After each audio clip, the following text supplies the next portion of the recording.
こんにちは、ドクター。皆さんこんにちは。おゆきチャンネルのおゆきと申します。今回の動画は星6ディフェンダーマドロックの紹介をしたいと思います。それでは早速見ていきましょう。1、キャラの紹介。イラストレーター MQ 先生、声優内田真彩さん。基本設定、暴行はさらなる暴行を生み出す。しかし寺において悪人に裁きを下す神はいない。ならば自ら戦鎚を取り手を血に染め必要悪となろう。暴行を嫌うも暴行と共に生きる。それがマドロックの選んだ道である。背景設定、レユニオンを離脱したサルカズ傭兵。感染者の居場所を探しにカズデル、ウルサス、リターニアへ転々と流浪し、やがてロドスへたどり着く。キャラの原型についてベヒーモスの説がある。2、職業・役割の紹介。治療型ディフェンダー。通常の治療を受けない代わりに高いステータスで敵を裁き、素質とスキルで回復する。単独行動を得意とする。3、ステータス分析。まずは基本ステータスです。攻撃力はカンストで882。現状で同色は星5のバルカンのみで、そちらは870。治療型の攻撃間隔は 1.6 秒と他の重装よりやや長いが、攻撃力のおかげで重装の中では上位な火力を叩き出せる。 HP も4428と通常の重装と比べて引けを取らない。防御は662。通常の重装より柔らかく、治療型と同じレベルと認識しよう。コストは32。昇進1で34となり、昇進2で36となる。自己完結しているため2人分のコストが必要。コストブースト系のヴァンガードと組ませないと出場するまでに時間がかかる。ブロック数は安定の3。攻撃範囲前方1マス。特性、味方の治療を受けない。医療と治療型重装など味方のヒール対象にならない。その制限にスズラン S3 やブレミシャイン S2 など特殊なヒールが含まれていないことに注意しよう。素質1、9秒ごとにダメージを1回カットするシールドを獲得する。配置時シールドを1つ獲得し、最大2つまで蓄積される。シールドが破壊されるたびに最大 HP の 15% を回復する。9秒ごとにダメージカットを1回提供し、その後800くらいの HP が回復する。マドロック生存力の保証であり、 HP の回復量は雑魚敵の火力をはるかに上回り、エリート敵でも攻撃速度次第で永久期間となれる。ダメージカットなので原石マスを踏んだ巨像のような近接必殺の敵でも相当長い時間食い止めてくれる。造物はその主には反抗できないのだ。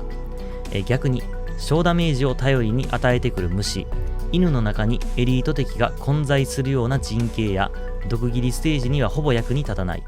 素質2、昇進2で獲得。サルカズ敵から受けるダメージが 30% ダウンする。名前にサルカズがついた敵はみんなマドロックに手加減してくれる。エリート敵にサルカズは多く、そのような敵相手にマドロックの生存力は劇的に上がる。 30% のダメージカットは防御や耐性を計算した上で最後に行われる。潜在1から5です。コスト軽減で36もあるコストがなんと34になる。知る人ぞ知るアークナイツの潜在強化。今回も通常運転である。それではスキルの解説です。スキル1、防御力プラス 100%。30チャージで40秒持続するシンプルなスキル。発動後、連度マックスのマドロックは1324の防御を誇り、S2 星熊より硬くなる。が、回復はほとんど自前の素質に頼ることになるため、敵の火力がそれを上回ると積む。メインタンクにはやはりサポート可能な重装の方が安心。スキル2、次の攻撃は最大 HP の 6% を回復し、周囲の地面敵に攻撃力 270% の物理ダメージを与え、30% の確率でスタンさせる。回転率はよく特化1でチャージ4となる。敵の数と攻撃頻度によるが、回復と軍隊ダメージを程よく提供し、ほぼ腐ることがないスキルである。2300の打点に雑魚はもちろん装甲敵でもそこそこ削れ、周囲全体にダメージがいくため処理速度の心配もない。敵の手数が多く素質の回復だけでは心細い場合、悲劇回復の S2 がまさに刺さる。処理速度を上げ、さらにスタンと回復がついており、処理がだいぶ安定する。スキル3、発動後の10秒間、マドロックは行動不能となり、ダメージも受けない。その間、周囲の敵の移動速度が 60% ダウンする。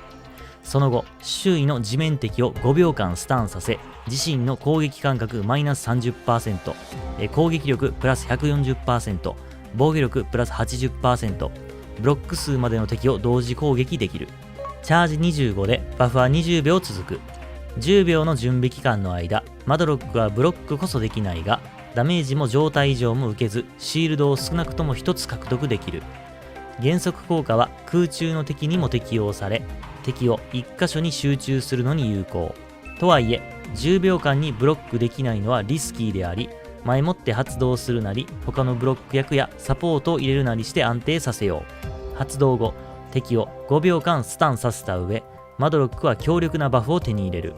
火力面では2200の打点はほとんどの敵に通用し、バフが続く20秒間だけで言えば DPS は新銀山と同じレベルである。防御面では連度カンストで防御1192となり、 S2 星熊の硬さになる。準備期間があるとはいえ、その無敵と減速まで戦術に織り込め、スタンと火力で敵を殲滅していこう。1スキル、昇進なし。加工所で育成素材を合成するとき、すべてのレシピの体力消耗が2となる。昇進2、原石系の素材を加工するとき、副産物の確率プラス 90%。2円やブレミシャインを所持していない、あるいは原石を短期間で大量に必要なドクターは喜ぶ。友達が少ないマドロックにとっても原石も大切な友人なのだ。4、同じ役割における位置づけ。バルカン。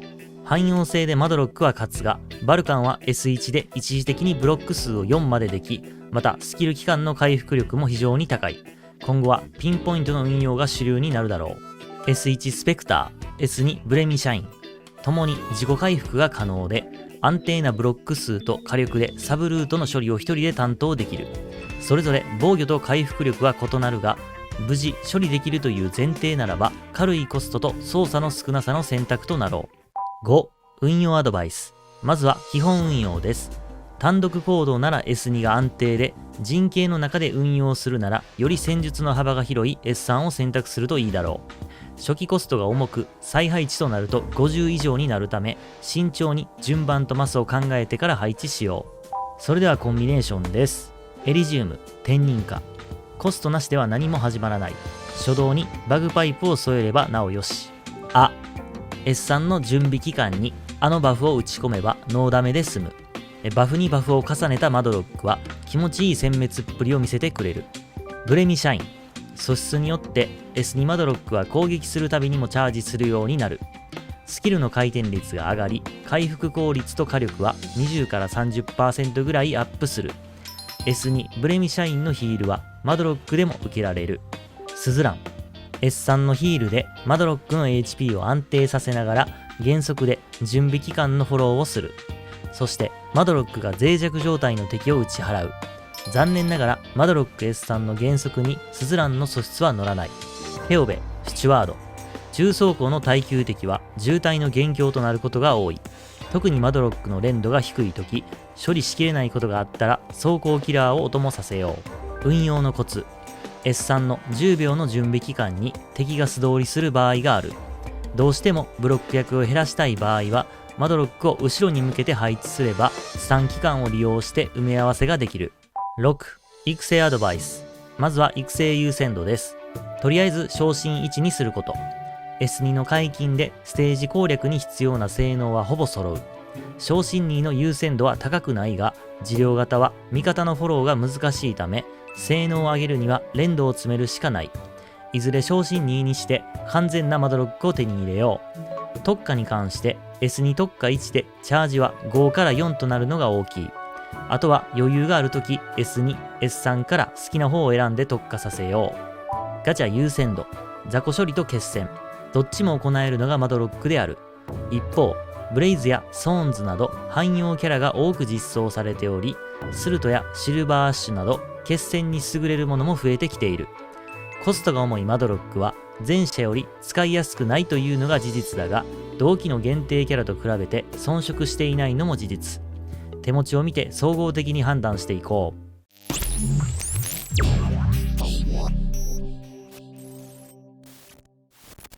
7、実況プレイなのですが、過去に参考にしてもらえるような動画を多数アップしています。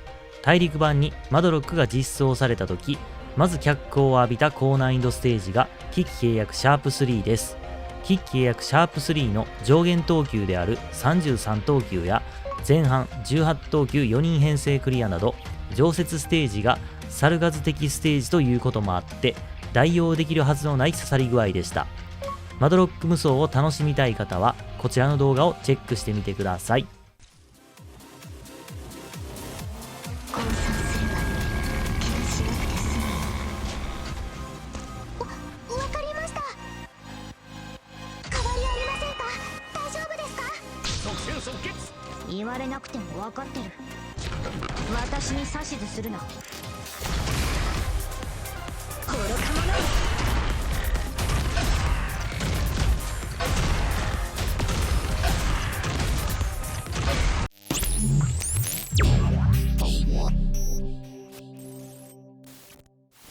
そこでうたた寝をしているのがドクターだ。覚えておけ。私たちと共に長い道を歩むことになる人だ。ここまでご視聴していただきありがとうございます。それではマドロックの大まかな能力指標図を紹介します。マドロック、火力、走行敵の処理に十分な打点を持つ。S3 発動後、新銀山レベルの火力を出す。耐久、ステータスが優秀で素質とスキルで自己完結している。汎用、コストが重い。配置できたら高い生存力と処理能力を見せてくれる。補助、敵の出をうまく把握すれば S3 で10秒の減速と5秒のスタンができる。特化、治療を受けずフォローが難しい。シールドで手数が少ない強敵に強い。性能面の話はさておいて、キヘイトハンターラストシーンから登場しているマドロック。当時はボボウジの友達と呼んでいましたが、まさか中身がこんなことになっているなんて思いもよらず、大陸版でマドロック実装の新 PV を見た瞬間、脳内の理性ゲージが一周しました。妄想はさらなる妄想を生み出す。誰もが理想のマドロックを思い描いたはずです。ですが私ははっきりと言えます。これが私の理想のマドロックです。マドロックの性能、そんなの後回し。とりあえず貫突。それが私の選んだ道である。最後までご視聴ありがとうございました。